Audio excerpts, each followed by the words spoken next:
So this cookie here, it was really fun to make, and what I love about it is it's so easy.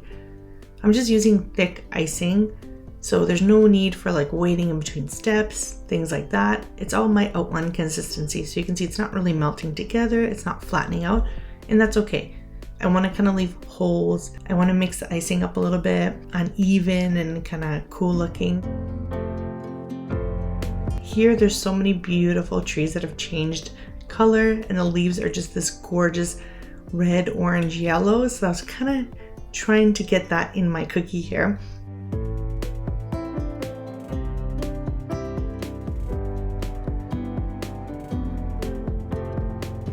There's so many different cookie techniques, and this is a new one that I haven't tried before, and so I really wanted to give it a go.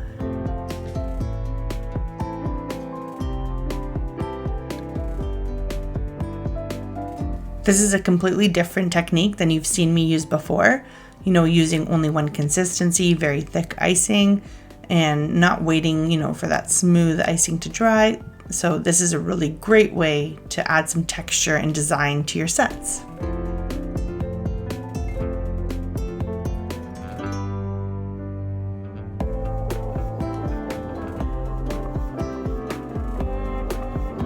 It's really cool because you crinkle up a piece of parchment paper. And so I want all these little kind of crinkle and like bends and folds in it. And then what we're gonna do is not wait for the cookie to dry at all and press this paper down. So I'm gonna leave some of the folds here. I don't wanna like smooth it out flat. So I'm leaving kind of the folds and the bumps in there. Certain areas I'm pushing a little bit more, others not so much. And what this is gonna do is give us a really cool finish to the cookie. So we let it dry completely overnight. And you can see the parchment paper is nice and stuck on there.